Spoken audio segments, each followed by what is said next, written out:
but I want to talk to him for a minute.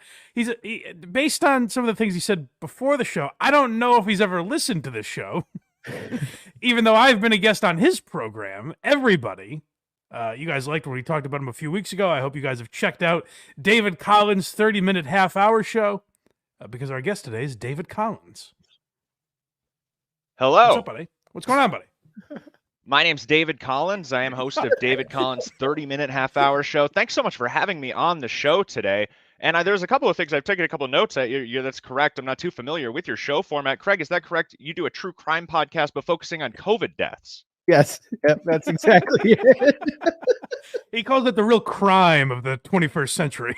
Yeah. It's a fascinating format. I haven't heard that before, but I'm glad that you've had me on the show today because there was something that we actually needed to confront you on blind mic. Jerry let me know that there was an issue maybe earlier this week or a couple weeks ago. You've been spreading rumors about the possibility that I may be appearing on another show, specifically one with Bob Levy. Yeah, well, I've heard this. I heard Hackride was trying to get you to be part of the Levy-verse as their newsman or something. Is there no truth to this? Unfortunately, that's all rumors. Levy is very sick, as far as I understand, so there's no truth to that at this point. Oh, is Bob Levy dying? I didn't know this. Just doesn't respond. Can you hear me, David? Yeah, no problem at all. Craig, you'd be a fan of the most recent podcast guest that we had on the show, Joe Gorman. He runs a show called Buff Boys Podcast. Okay. And when you search Buff Boys Podcast, you also find a playlist that I believe you may be interested in. I've taken a couple notes here. Rubbed out and maps are a couple keywords that we pulled out here. So I just wanted to throw that your way. Joe Gorman, Buff Boys Podcast. Okay. Yes, I actually listened to that episode. I listened to Joe Gorman and the Andy Malafarina episodes, which aired after I was on, I believe. Is that right? That's exactly right. So glad that you become a fan of the show. It's really fun that we've been getting so many great comedian guests. Bob Levy was another one that we were hoping to get on the show. Unfortunately, that may have changed at this point. Well, he's so sickly. Yes, I don't know how much longer he has left. That's a good That's point. What we're hearing. Yeah. So tell me a little bit about David Collins' 30-minute half-hour show. First of all, is it available on all platforms? It's available on all platforms. You can find it on YouTube, anywhere that you find a podcast. It's a morning radio show of types. I was fired from my radio station back in April of 2022, and there was a bout of depression for a period of time. But at the beginning of February this year, we decided to start a new show. I combined my efforts with a few comedians in the area that were able to come on as guests on the show or maybe submit a voicemail or two. And we have this new show, and now it's really been growing. It's become an international show, in fact. What's a depressed David Collins look like? Because in my interactions with you, it's all very even-keeled. You've kind of been the same. I can't imagine you going up or down at all. What was the depression like for you after you got booted from radio? That's a great question, Mike. I really try I try to stay positive on anything that I participate in. So I don't want to get to, a lot of bowling, a lot of kick the can, not a lot of productivity. Gotcha. I'm really a broadcaster at heart. And, if I'm just sitting in my place by myself, something must be wrong. Okay. And you started radio when you were 18, is my understanding? That's exactly right. And I think that's a common thing within radio. I think it's a bug that people get at a young age.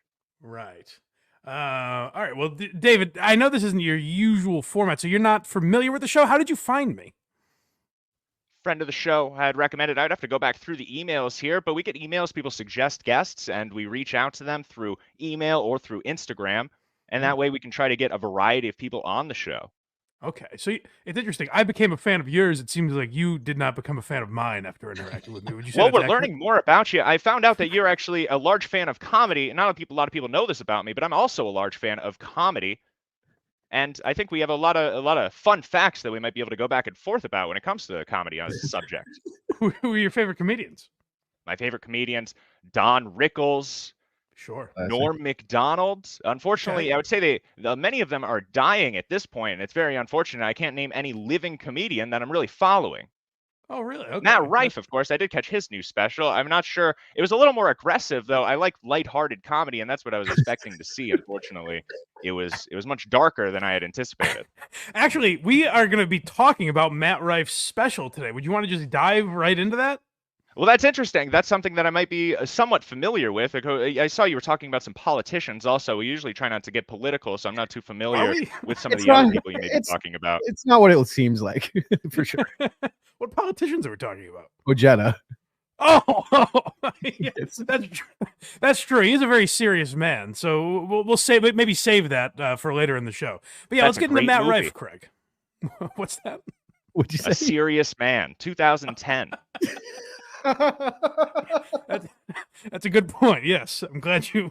You have to pointed excuse that me. out. I love a fun fact. I apologize. Keep 'em coming. I know. Please keep the fun facts coming. I enjoy them very much.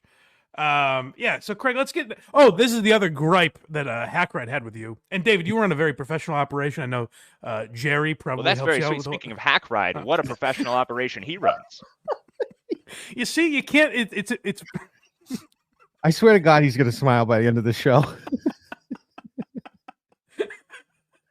David, if I said we wanted to break you, would you understand what that meant?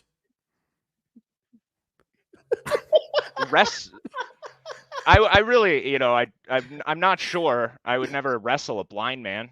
No. I not wrestle, but like it feels like this is a character to me. Like like Mr. Imus likes to play characters. Is that right? I think that's a common thing throughout radio, where somebody may be more an exaggerated person on air. That's not the case with you, though. I'm not sure. You'd have to ask people close to me, I suppose. Okay. Oh, well, anyways, I was saying, Jerry runs a professional operation, I assume. Hackride also tries to do that, but Craig has been kind of stopping him from doing that because Craig likes to fuck with Hackride. If I can be so bold as to say that. Well, that's good. Every show should have some sort of heel. I think that's a good formula. Oh, that's definitely what Craig is. Yeah. So it's important to Hackride that we have timestamps in the episode that differentiate the different segments. I think it helps the listener because we do like 3-hour shows. Some people don't want to listen to all of that at once.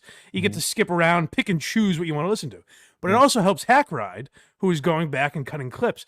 Now, what Craig does is purposely just pay Hackride no mind when he makes these requests. And it kind of, stunts the growth of the program here. It can be very frustrating. Every show has timestamps. I haven't Hackride said the last one didn't. It did. I'm staring right at him right now. All right. Well, I was asked to, crack the whip here. Yep. Is Hackride waiting for us, or should we get out of here? I didn't send him the link. Whoa! He's not gonna like that. Well, he asked in the chat, should I come on this week or take a week off? Oh, okay. And well, you can hop on next week. There was no response, so I went, that must be the no. Oh, no, that was not me ignoring him. Oh, I genuinely didn't see it. He said that to me? Yeah, me and you. Oh, no, Hackride, I apologize. That was not my intention. Well, now we know. So before he's already cut angry clips, I can tell. I just know. You know what he's No. I swear to God, I was literally like waiting for him to pop in. But no. Well, we had David Collins this week, so Hackride next week, maybe, Yeah, that's right. Everyone All listening. right. Go follow Hackride, by the way. He's getting close to like 1,000. The reason I pointed out is like 1,000 is usually the goal to get monetized on YouTube. He's pretty close. He got there very fast. He got monetized. Is he at 1,000 subscribers yet? I don't know yet, but I know he did get monetized. Maybe I'm thinking of his Twitter or something. Either way, go follow Hackride everywhere, huh? David Collins has been in here the whole time. Has he? He's in the chat. He just said, great broadcast.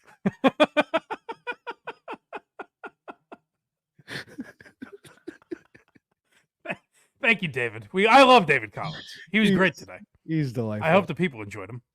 They better have.